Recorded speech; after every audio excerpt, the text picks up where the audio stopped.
The democracy busters, that's the focus of tonight's angle. All right, heads we win, tails you lose. That's kind of how our vaunted defenders of democracy seem to be framing the 2024 election cycle.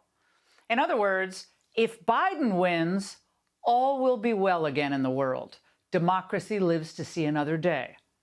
But if someone like Trump ends up winning, meaning they win enough states to push him over 270 electoral votes, it means the whole system implodes. Warning, blowhard alert.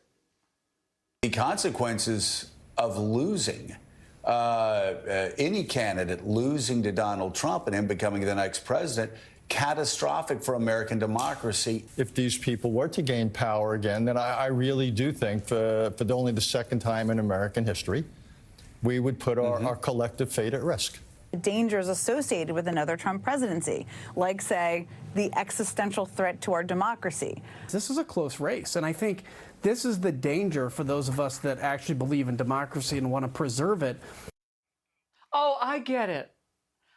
Democracy only works going forward if they can get enough mail-in ballots returned and early votes cast to swamp the populist, giving the win to the octogenarian who cannot find his way off the stage.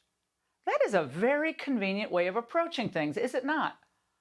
Now, they're obviously freaking out, and they're resorting to strained legal arguments even. They're fringe theories that turn the Constitution into a piece of silly putty that you can stretch into anything you want.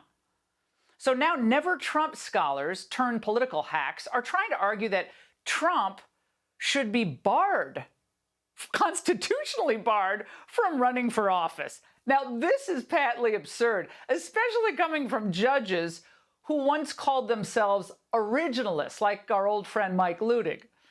Now, as you listen to this, I want you to remember that they have strenuously argued that Trump's team was guilty of wildly distorting the Constitution regarding challenges to the state vote counts and the establishing of alternate slate of electors. Watch. The people who wrote the 14th Amendment were not fools.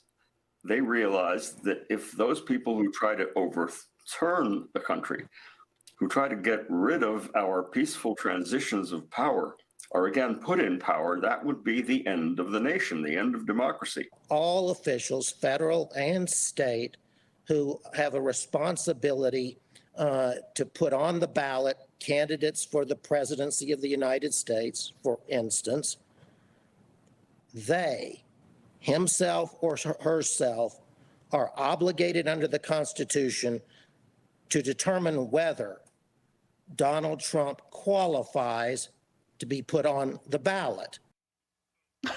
What? Try to follow that. Now, again, they accused Trump of pulling apart the Constitution after the election. And you can argue about what Trump did, but what are they doing?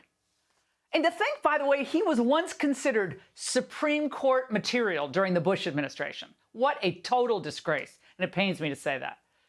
They're terrified that the people are going to reject both Biden and them and their illogical views.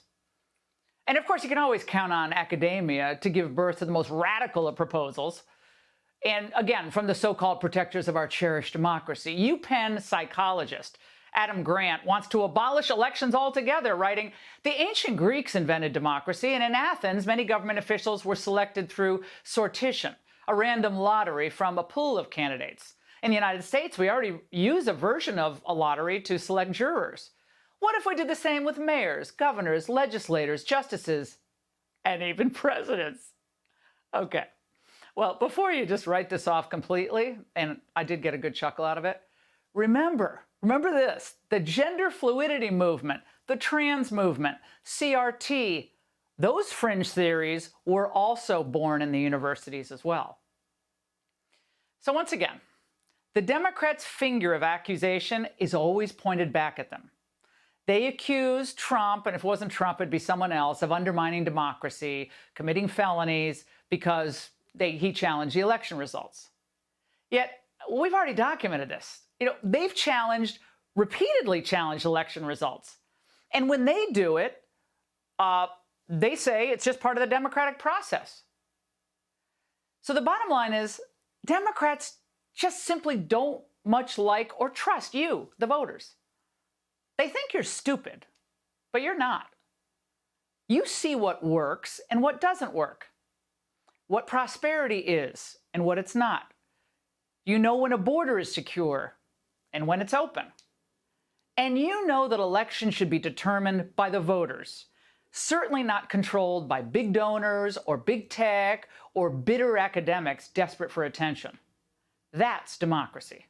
And that's the angle. Hey, Sean Hannity here. Hey, click here to subscribe to Fox News YouTube page and catch our hottest interviews and most compelling analysis. You will not get it anywhere else.